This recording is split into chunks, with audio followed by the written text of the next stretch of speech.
Programang ito ay rated SPG, striktong patnubay at gabay ng magulang ang kailangan. Simula nga ngayon ay protektado na ng mga kapulisan ng mga Red Phoenix. Walang nagawa si Agustus kundi bigyan ng proteksyon ng Red Phoenix, pero meron siyang kondisyon. Ito ay ang ibigay sa kanya ng Red Phoenix si Amanda kapag mahuli ito. Kaya ang dating magkalaban ng mga batang Tondo at sila Jacobe ay magkakampi na ngayon. Sila Amanda at mga Montenegro ang kanilang target. Sa kabilang banda naman ay wala ngang magagawa si Catherine kundi makipagkita at makipag-date kay David. Kailangan niyang sundin ang kanyang lola para hindi siya pag-initan masyado.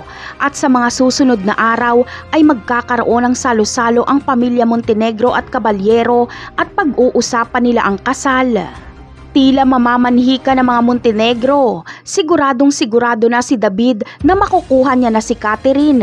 At dahil akala ni David ay lagi siyang namimiss ni Catherine, ay lagi niyang itetext si Catherine ng matatamis na salita.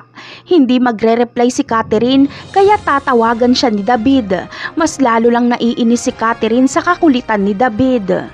Kaya naman, dito na malalaman ni Tinding na ang manliligaw ni Catherine ay ang kanyang suwail na apo na si David. Ipapakita kasi ito sa kanya ni Catherine habang tumatawag. Kaya si Tinding ang makakapigil sa gaganaping kasal ni Catherine at David. Ito ang dahilan kaya dinala siya ng tadhana sa pamilya Caballero. Maililigtas niya si Catherine sa kapahamakan. Napakarami pa nating dapat abangan sa mga susunod na episode. Paalam!